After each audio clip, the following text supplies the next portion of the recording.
দু দফায় পশ্চিমবঙ্গের বিধানসভা নির্বাচনে ভোট গ্রহণের পর বেশিরভাগ বুথ ফেরত জরিপেই বিজেপির জয়ের ইঙ্গিত দেওয়া হয়, পিছিয়ে রাখা হয় ক্ষমতাসীন তৃণমূল কংগ্রেসকে। এছাড়া দুই একটিতে তৃণমূলকে এগিয়ে রাখলেও অনেক সমীক্ষায় মেলে হাড্ডাহাড্ডি লড়াইয়ের আভাস। এই বিষয়ে এবার মুখ খুললেন মমতা বন্দ্যোপাধ্যায়। এক ভিডিও বার্তায় তিনি দাবি করেন, অর্থের বিনিময়ে নিজেদের পক্ষে সমীক্ষা দেখাতে বাধ্য করছে বিজেপি। টাকা দিয়ে বলেছে যাতে এটা দেখানো হয়।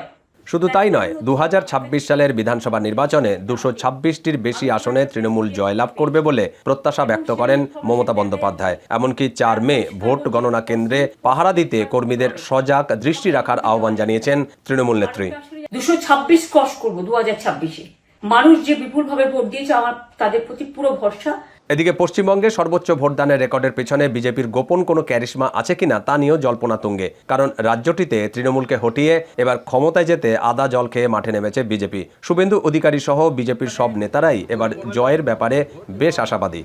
তৃণমূলের হার নিশ্চিত। কলকাতা শহর কখনো ইভিএম, স্ট্রংরুম ও গণনা কেন্দ্রের নিরাপত্তা আরও জোরদার করেছে নির্বাচন কমিশন।